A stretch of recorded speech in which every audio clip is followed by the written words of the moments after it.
Bonjour les Wonder Femmes. Alors aujourd'hui je veux vous parler de l'estime de soi. Alors tout d'abord, qu'est-ce que l'estime de soi?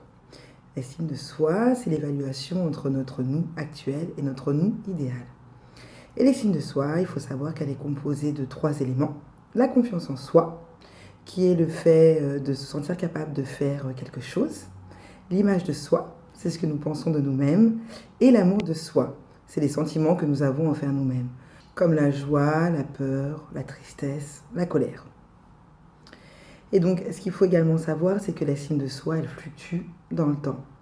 C'est-à-dire que typiquement, on peut se retrouver face à une situation, prenons l'exemple d'une de mes clientes qui se retrouve dans une situation où elle emmène ses enfants au square. Et l'aîné peut être un petit peu virulent envers ses autres camarades, il peut vouloir taper ou tirer les cheveux. En fait, il y a des jours où cette situation ne lui posera pas de problème, elle dira juste « ok, très bien, c'est un enfant, voilà, c'est un comportement que peut avoir un enfant ».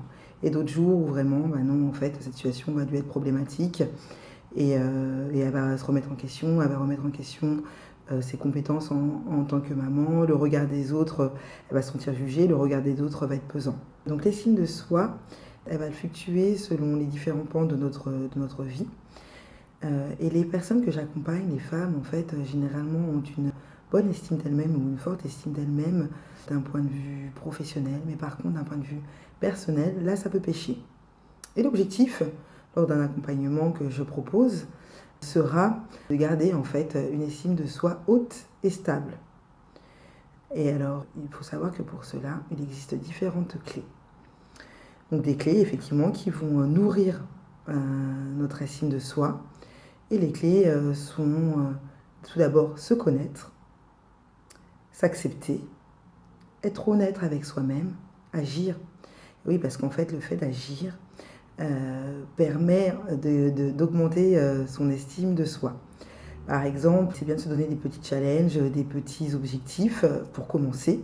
Voilà, un petit peu comme on aime dire, sortir de sa zone de confort et se donner les moyens d'y arriver. Et le fait, en fait, d'atteindre son objectif, d'atteindre son challenge, augmente notre estime de soi.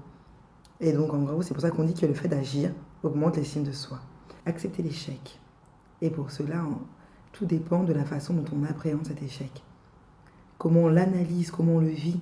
C'est-à-dire, qu'est-ce que l'échec nous apprend de nous-mêmes et nous apprend aussi de la façon dont on a agi.